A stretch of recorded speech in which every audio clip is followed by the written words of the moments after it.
Chapter 4. The ship Sea Scarab rode at anchor in the bay as 4 longboats were beached above the tide line. The pirates had come ashore. Surrounded by his savage ragtag crew, Captain Troman Clog strode into Fortress Marshank. Battering had the way lined with heavily armed soldiers. They gripped spears tightly, scowling at the ill-assorted mob from the Sea Scarab. With a great clatter of clogs, Troman hauled out his cutlass and roared playfully as he made a mock dash at battering soldiers. They drew back in alarm, and Clog winked roguishly at them. "Ha!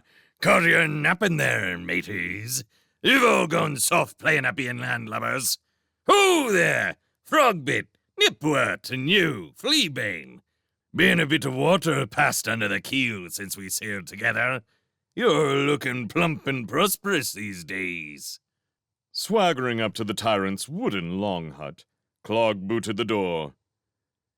"Anyone home to receive a poor sea dog who's down on his luck?"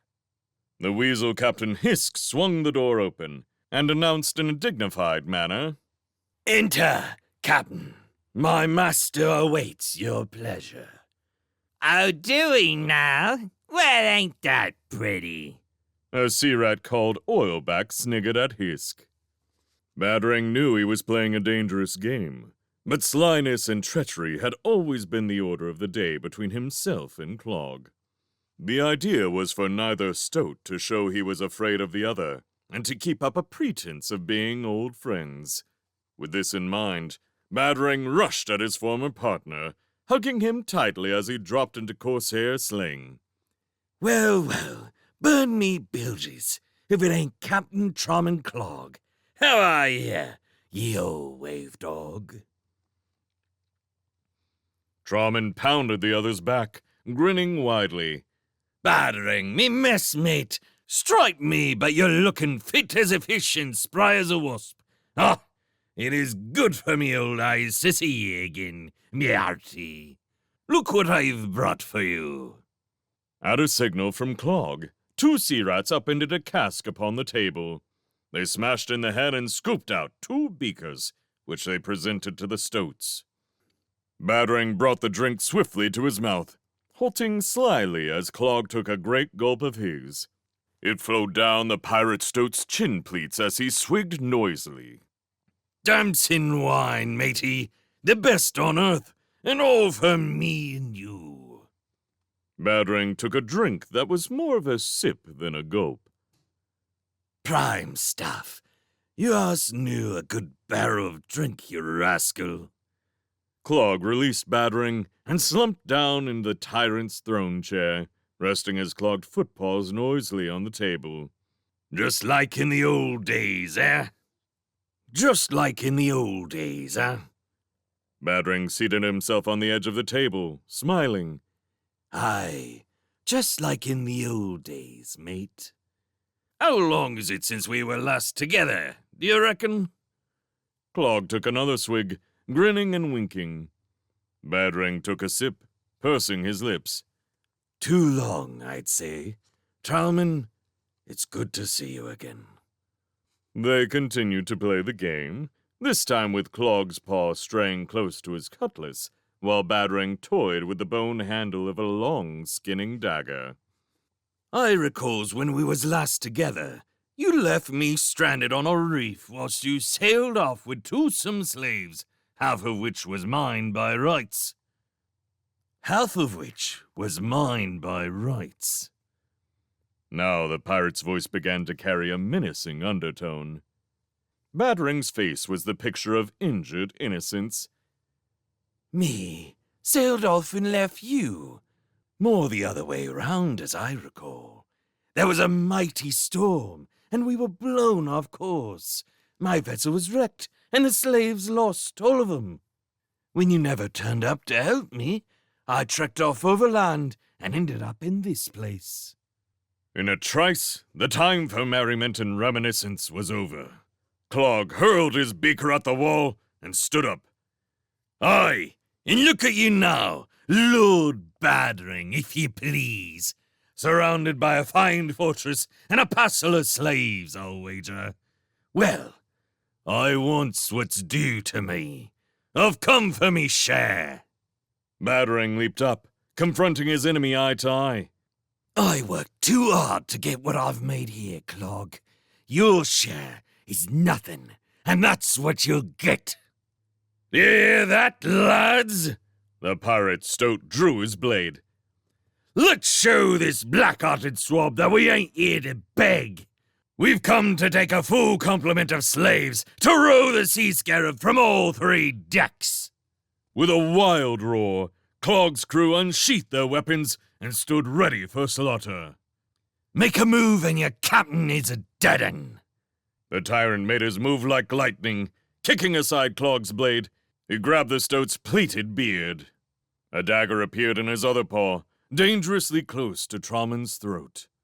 This blade is poisoned. 1 nick is all it takes. Hisk! The archers have surrounded these quarters, Lord.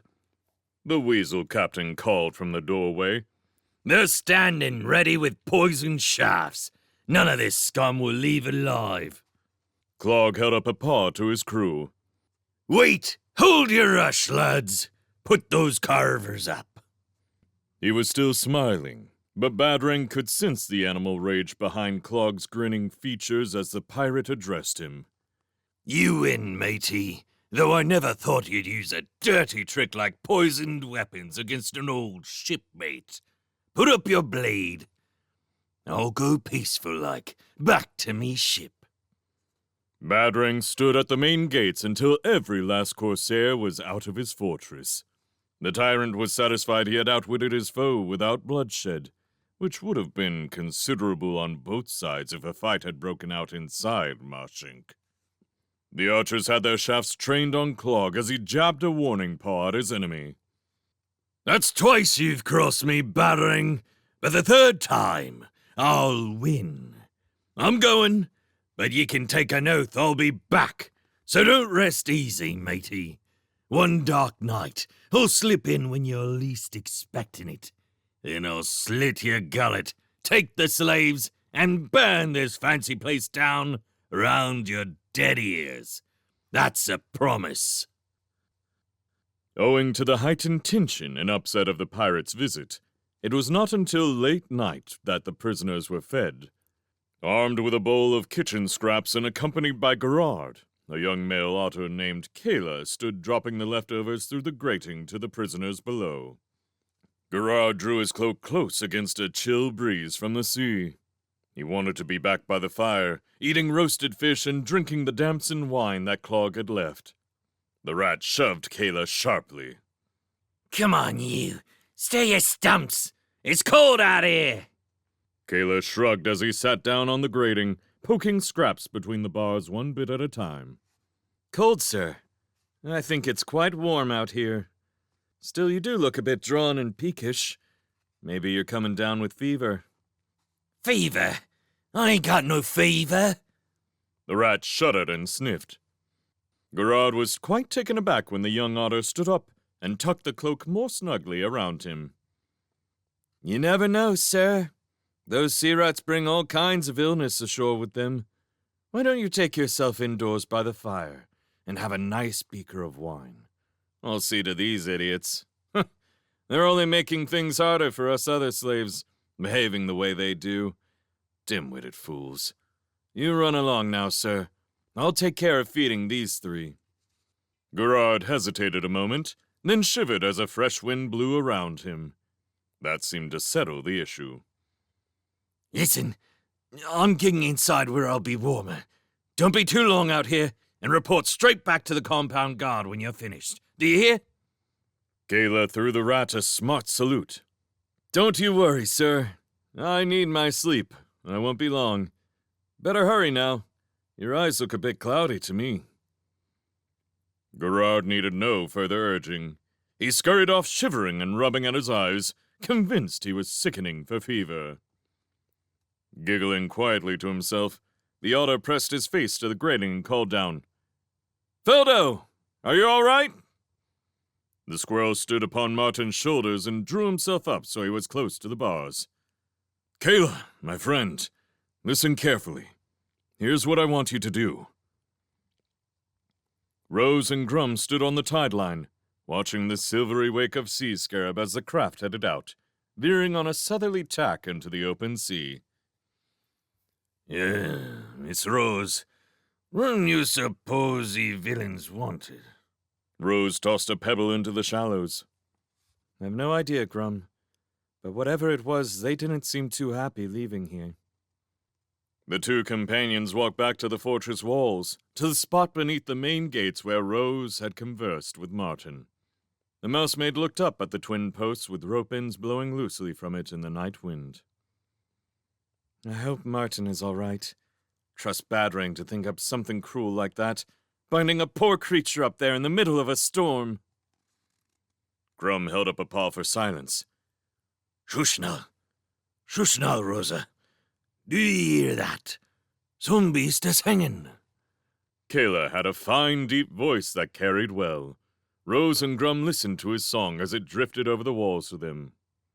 I know a mouse called Martin, and a young un who's named Brom, captured by some vermin scouts as he's strayed from his home. So if you're out there listening, I'll pause a while and wait, for I've been singing half the night on this side of the gate. Rose almost wept for joy. She was answering in an instant, being both a good singer and a balladeer. Grum grunted softly as she hugged him tight with happiness, her clear voice ringing out plaintively on the night breeze. My name is Rose of Noonvale, the tribe of Erinvo. My only brother is called Brom, and Martin's name I know. We're here so we can help them, so please, friend, tell to me. What can we do to aid those two and try to set them free? Immediately a hurried few lines rang out clear in reply. A vermin god approaches. Quick, get yourselves from sight. I'll try to get back to you, this time tomorrow night. Heeding the warning, Rose and Grum withdrew swiftly to the rocky outcrop where they had hidden earlier that day. Fleabane and Rotnose the weasels came striding forward and grabbed Kayla roughly. What's all that singing for, Arthur? You ain't got nothing to sing about. Yeah, slaves don't sing. What were you singing about? Well, you see, Gerard thought he had fever, Kayla explained. so he went inside and left me to feed the prisoners. When I finished giving them their food, I thought I'd better sing an old otter charm to keep the fortress free from sickness. Singing charms? What a load of old nonsense. Fleabane sneered. Rotnose was superstitious and terrified of sickness. No, it ain't. Come on, Otter. Let's hear you singing. Kayla obliged, making up the words as he went along. O spirits of the seasons, who rules the land and sea, from crabby claws and runny snouts, good spirits keep us free. From tummy ache, sore tail and sniffs, from grunge and whisker cramp, from wobbly paws and flurgy twins, oh, keep all in this camp. Ha! Grunge and wobbly paws. Rubbish! Fleabane scoffed aloud. And who's ever heard of flurgy twinge? Kayla looked aghast at the weasel. You don't know what flurgy twinge is? No, and I don't care. Kayla leaned close to the two guards, whispering confidentially. I knew a fine, big, strong hedgehog long ago. He laughed at flurgy twinge. Poor creature. He never laughed again. The young otter looked so serious that the weasels were taken aback. Take no notice of Fleabane, young'un. He's a fool. Rotnose apologized in hushed tones. You carry on singing your charms, and sing an extra one for me. The two guards carried on their patrol, arguing among themselves.